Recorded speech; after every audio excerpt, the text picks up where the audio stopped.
Olá, quinta-feira, 20 de novembro. Ceará é recordista em número de transplantes de fígado no Brasil. E mais da metade dos pacientes atendidos no Hospital Universitário Walter Cantídio vem de outros estados do país. Casal luta para conseguir tratamento para o filho que sofre de uma doença rara. Evento oferece consultoria para micro e pequenos empreendedores. E a gente explica quais são os direitos previstos por lei para gestantes. Notícias da Gente começa agora.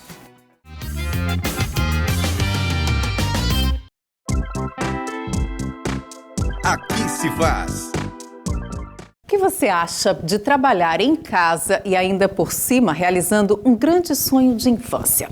Hoje nós vamos contar a história do senhor Flávio Mesquita, morador de Maracanaú, que resolveu investir no talento e transformar o quintal de casa em um ateliê. E o curioso é que desde criança ele tem essa vontade, né? Ele já fazia os próprios bonequinhos, né, Alberto? Você me contou agora há pouco. Exatamente, Juliana. Ele fazia seus brinquedos, então isso tudo vem logo da infância, no interior onde ele morava, que é onde ele fazia os seus brinquedos e aí começou a despertar esse interesse pelo artesanato.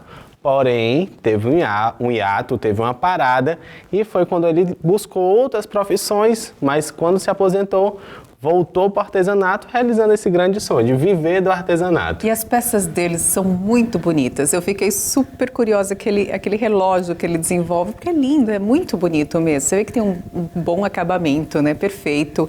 E ele acaba também com um problema de uma questão ambiental. Não sei, o coco, né, que é a matéria-prima principal, é um grande problema ambiental, porque é um volume muito grande, é difícil de você recolher esse coco, porque, enfim, ocupa muito espaço, né? Os caminhões normalmente não recolhem. No centro de Fortaleza, inclusive, isso é um problema grave. Exato. Nós já fizemos, há um tempo atrás, reportagens sobre isso. E ele transforma o coco em coisas lindíssimas, né, Alberto? Lindíssima, Juliana. E também um grande diferencial do seu Flávio é o seguinte, porque ele sempre trabalha com algo natural. Ele fala o seguinte: você não pode modificar muito rápido o que a natureza lhe ofereceu. Então, como é que você tem que fazer?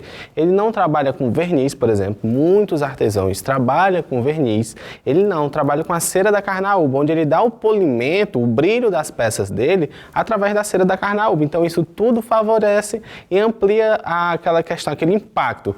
Você olha as peças dele e você pensa, meu Deus, como são tão brilhosas. Esse verniz está tão bem aplicado, você não vê aquela camada que o verniz deixa na peça. Não, aí ele conversando com a gente, ele falou, não trabalho, prezo pela natureza, por algo natural. E aí torna as peças dele mais encantadoras. É, muito bonito. E a criatividade também, porque tudo que a gente vê, percebe aquelas peça, né, de como se fosse bandeja, de incenso, de colocar também, velhinha e tudo mais. Caneta de coco ele faz, você vai ver já mais. Então não vou contar mais nada não, porque é tudo muito lindo. Seu Flávio, tá de parabéns pelo trabalho que realiza. Que bom que a gente vai ter oportunidade de mostrar para as outras pessoas, né, como é bonito esse trabalho.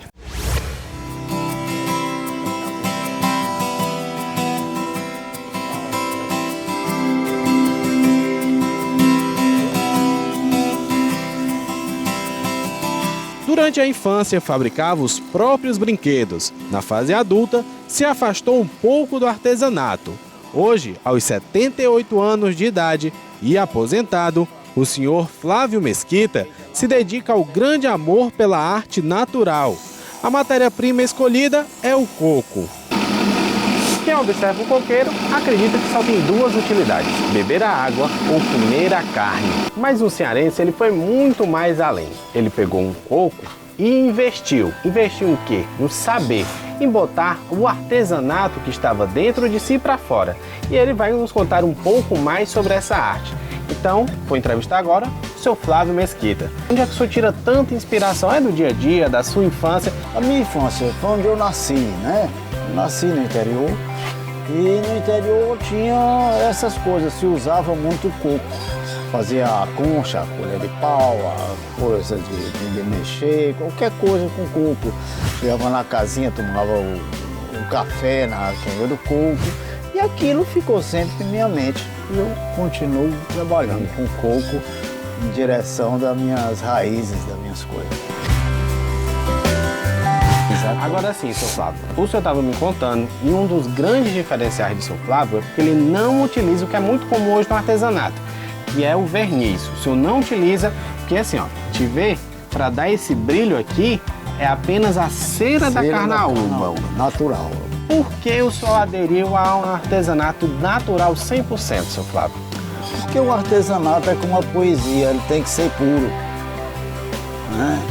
A gente fica feliz com o artesanato puro, você mostrar o artesanato sem produto industrializado, você vê aqui tudo é feito na hora. Eu não compro nada, tudo eu faço. Como é muito bom, é bom também receber elogios. O senhor disse que hoje em dia o artesão, que é o artesão mesmo, ele recebe o elogio, ele não quer saber. Dispensa o dinheiro para receber elogios. E assim, como é que é esse retorno das pessoas? Como é que chega, por exemplo, um turista, seja ele um turista aqui do Brasil ou um turista de fora, como é que é a receptividade das peças? Eles compram bem, principalmente o nosso turista do Sul. Depois de Minas Gerais e tal, eles compram. Porque em Minas Gerais, por exemplo, e em outros estados aí, tem o seu artesanato, mas não tem o artesanato de coco. O artesanato de coco é nosso, do Nordeste. O artesanato é a minha vida, né? Meu trabalho, eu gosto do artesanato. Eu digo até a alguém que artesanato para mim é a minha política, a minha religião, a minha vida.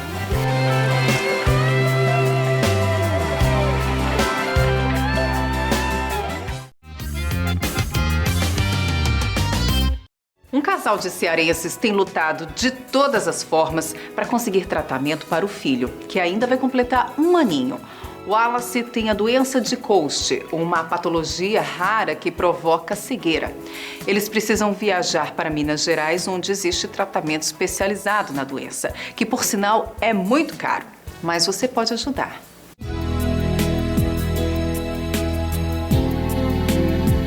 Este é o pequeno Wallace da Silva Barroso. Ele tem apenas 11 meses de vida e já pode ser considerado um guerreiro. Diagnosticado com uma doença grave e rara, ele, com a ajuda dos pais, luta dia após dia para sobreviver. A gente estava assistindo televisão e passou um programa mostrando como era que descobria a doença de Coates. Aí a gente pegamos uma câmera, um celular com flash, colocamos no olhinho dele e no olhinho que a gente batemos a foto, saiu 2 cores, que é uma amarela e outra vermelha. A gente ficamos logo preocupados e aí marcamos um oftalmologista e foi aí que nós descobrimos que ele tinha essa doença de Coates. Repleto de alegria e energia, esse garotinho, junto com os pais, lutam há 7 meses contra a doença de Coates. Wallace é cego do olho direito. Por não ser uma doença conhecida, a maior dificuldade é o tratamento, que só pode ser feito em Belo Horizonte, no estado de Minas Gerais. Porque assim, a gente está correndo para tudo que é canto, pedindo, fazendo rifa, pedindo ajuda, abrimos uma conta no nome dele. Então são várias coisas que a gente está fazendo para poder conseguir a verba, porque é muito caro e o tratamento dele só tem em Belo Horizonte. Desde a descoberta da doença de Coates, os pais começaram a correr contra o tempo. A rotina mudou. Daí então começou a surgir as nossas dificuldades, porque eu tive que sair do trabalho, a única renda que ficou na nossa residência para ajuda de custo de tudo foi somente a do Luiz Carlos, que é o pai da criança. Agora a família precisa ir novamente a Belo Horizonte para continuar o tratamento, que tem o orçamento de R$ 10.300, mais passagem e hospedagem.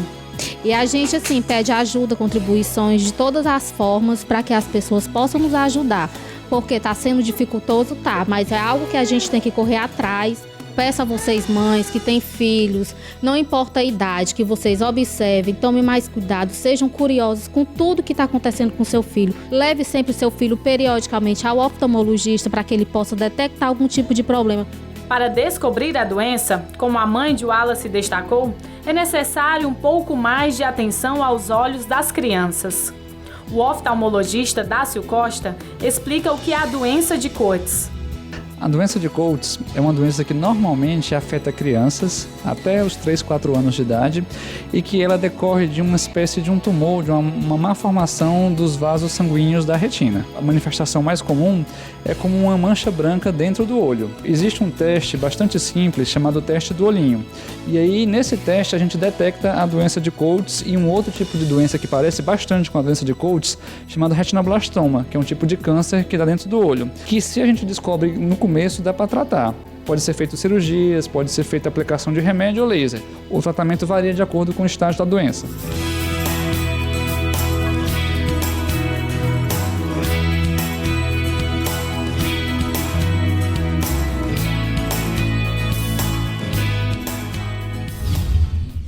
O Hospital Universitário Walter Cantídio é referência em transplante de fígado no Brasil. Tanto é que muita gente vem de outros estados para fazer a cirurgia na unidade. Eles representam metade dos pacientes operados em média. E o repórter Jonas Guedes conheceu pessoas que hoje comemoram vida nova depois do transplante. Irândia é natural de Rondônia. Em 2013, uma série de complicações médicas a levaram a necessitar de um novo fígado. Quando eu fui internada, eu estava com infecção urinária. Conforme a medicação, aí o fígado não aguentou mais. Aí que eles descobriram que eu estava com síndrome de Buch-Chiari. Aí os médicos que estavam me acompanhando lá, os 3 falaram que eu ia precisar de um transplante. Lá em Porto Velho não tem. Eles já me encaminharam para cá, para Fortaleza. João Macedo é de Picos, no interior do Piauí. Ele também deixou tudo para garantir o tratamento da esposa em Fortaleza. No início foi muito difícil, e aí a gente veio com fé que tudo ia dar certo e deu certo, tá dando positivo até hoje, graças a Deus. O fígado é uma glândula constituída por milhões de células, localizado no lado direito do abdômen. O órgão produz substâncias extremamente necessárias para o equilíbrio do organismo. O transplante de fígado é o segundo mais demandado na rede pública. Ele é um órgão fundamental para a vida humana. O fígado está relacionado com várias funções do nosso organismo, desde funções relacionadas à coagulação, produção de algumas substâncias indispensáveis à vida, metabolização de proteínas, metabolização de medicamentos, basicamente tudo que é substância que a gente entra em contato, ela vai passar pelo fígado e vai ser processado pelo fígado. De modo que o fígado é um órgão indispensável à sobrevivência humana. O Hospital Universitário Walter Cantídio é referência nacional no transplante de fígado. No ano passado, o Instituto foi o que mais realizou esse tipo de procedimento em toda a América Latina, com 134 intervenções. Este ano, o hospital se prepara para ultrapassar esta meta. Até o momento, 126 cirurgias já foram realizadas. Hoje, mais de 50% dos transplantes que nós fazemos são de pacientes de outros estados, devido a essa referência que o hospital se tornou. Primeiro porque faz o grande número de transplantes. Desde 2003, o Hospital Universitário Walter Cantídio é o maior serviço de transplante de fígado do Brasil e também pelos excelentes resultados que nós apresentamos, principalmente nos últimos anos. Trabalho imprescindível para a garantia da saúde de Irândia ou de pessoas como a esposa de João Macedo. Graças a Deus, aí vim, o transplante foi um sucesso, não tive nenhuma complicação depois do transplante, foi tudo ótimo. Aqui eu acho que o tratamento aqui eu dou nota 10. Eu não tenho o que dizer da saúde pública aqui de Fortaleza, eu achei excelente.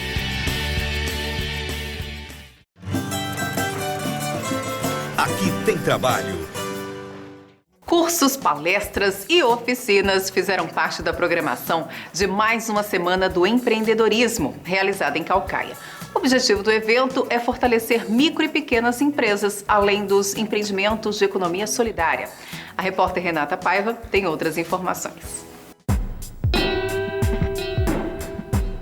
Muitas pessoas têm o desejo de ter o próprio negócio. Tem a ideia, mas não sabe como colocar em prática. A 4ª edição da Semana do Empreendedor de Caucaia faz exatamente isso. Busca incentivar e auxiliar a população na criação e manutenção de uma empresa. É uma boa iniciativa porque você tem a chance de crescer, ampliar o seu negócio, como pode estar tirando dúvidas também aqui no caminhão. Você passa de ser um ambulante sem registro, pode estar se registrando. O objetivo do evento é fortalecer o trabalho dos micro e pequenos empreendedores individuais. A importância dessa Semana do Empreendedorismo é porque ela fortalece as relações entre os empreendedores e, ao mesmo tempo, expõe os produtos desses empreendedores, fazendo também a comercialização, ao mesmo tempo em que fortalece essa consciência empreendedora e o desenvolvimento dessas atividades dentro do município. O objetivo dessa semana é exatamente oferecer para eles cursos, palestras, oficinas e consultoria. Tudo através do caminhão do empreendedorismo, da unidade móvel do empreendedorismo do governo do estado, em parceria com a Secretaria de Trabalho de Caucaia. A artesã Maria Isaías de Castro participa da Semana do Empreendedorismo desde a primeira edição. Ela destaca a importância do auxílio ao empreendedor individual. É muito bom porque traz a questão da formação, né? Não só a gente fazer o artesão, mas também a gente interagir uns com os outros, né? E também a partir dessa interação a gente começa a exercer a nossa cidadania.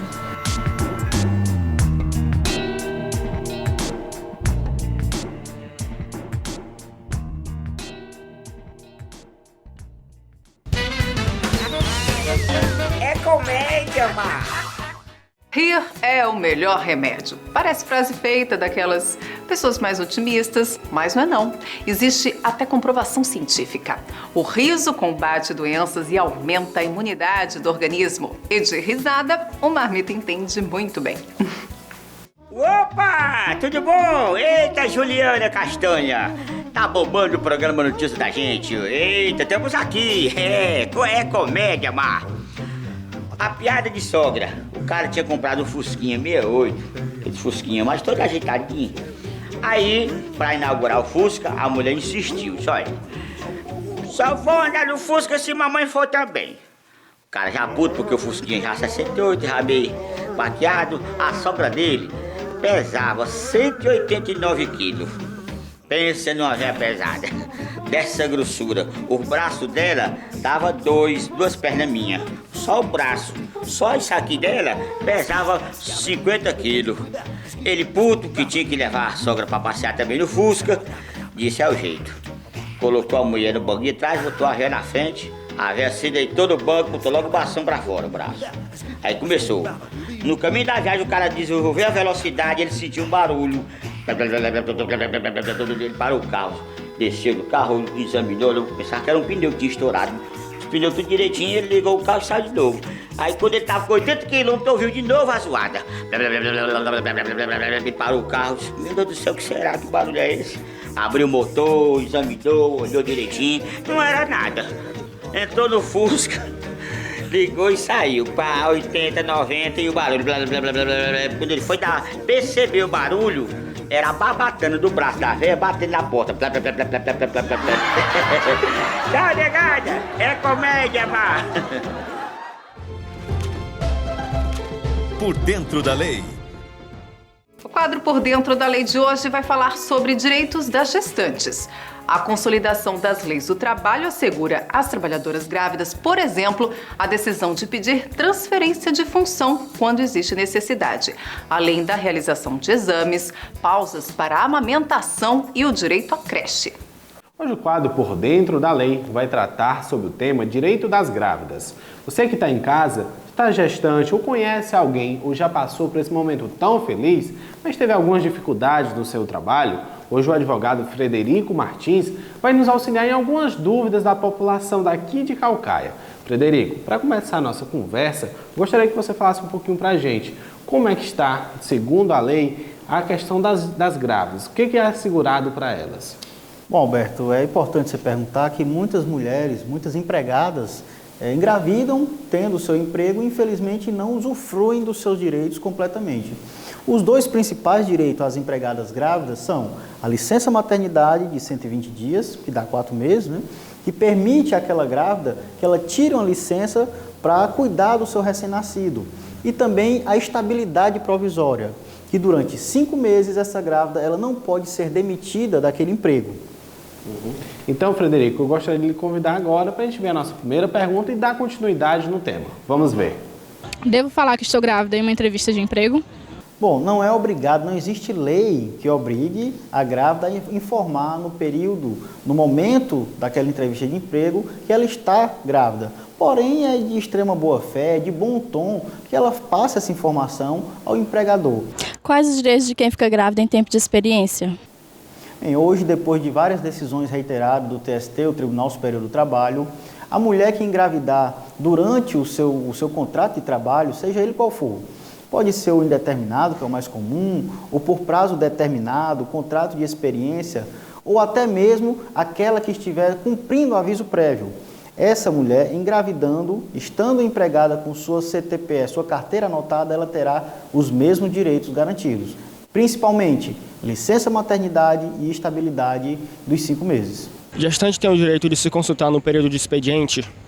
A nossa CLT, que é a consolidação das leis trabalhistas, garante à empregada que engravidar que essa poderá ter, no mínimo, dispensa para até 6 consultas médicas. Porém, esse valor, essa quantidade, podem ser aumentadas a depender do laudo médico. Se ela necessitar de mais exames, como por exemplo, uma gravidez de risco, ou qualquer outro problema durante o seu pré-natal, sua gravidez, ela pode sim ser dispensada por mais vezes. Frederico, eu acredito que a grande dúvida de quem está em casa é saber como é que funciona na realidade, em prática, a licença maternidade. A empregada, no seu período de gravidez, ela leva à empresa os comprovantes da gravidez, o laudo médico, o atestado, e ela pode escolher o período que vai desde o 28º dia antes do parto, né, que esteja marcado o parto, até mesmo a data de ocorrência do parto. Ela pode escolher todo esse período para iniciar a licença. Então, Frederico, obrigado por auxiliar a gente agora. Obrigado a você, Roberto. E para você que acompanha o quadro Por Dentro da Lei, até a próxima. Emprego Aqui. Que tal receber mais de R$ 16.400 de remuneração mensal? Quem não gostaria, né? Pois tem gente estudando muito para fazer carreira como defensor público federal na Defensoria Pública da União. O edital do concurso foi publicado com 58 vagas para todo o país. Os candidatos devem ter concluído o nível superior em Direito, ter inscrição na OAB e pelo menos 3 anos de atividades jurídicas. As inscrições são feitas pelo site www.cesp.unb.br/concursos. Fique por dentro. A dica de utilidade pública de hoje é o telefone da Central de Atendimento ao Cidadão, 3342-0113. Anote também o número da Defesa Civil de Caucaia, 3342-2182. A gente fica por aqui, mas amanhã tem muito mais informação, orientação médica e dicas culturais. Lembrando que na fanpage Notícias da Gente no Facebook, você pode rever as reportagens do programa. Muito obrigada pela companhia. Até mais.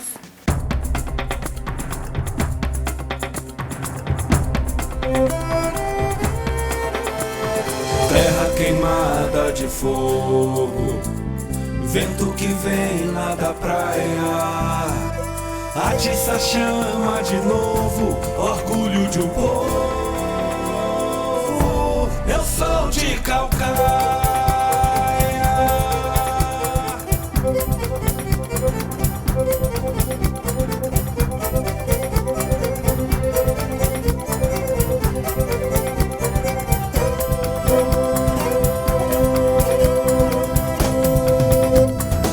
Eu sou do mar, sou da serra, sou fruto da terra, também sou sertão. Dunas de areia, as lagoas, Caucaia é a dona do meu coração. Nosso lugar tá crescendo, tem gente chegando pra nos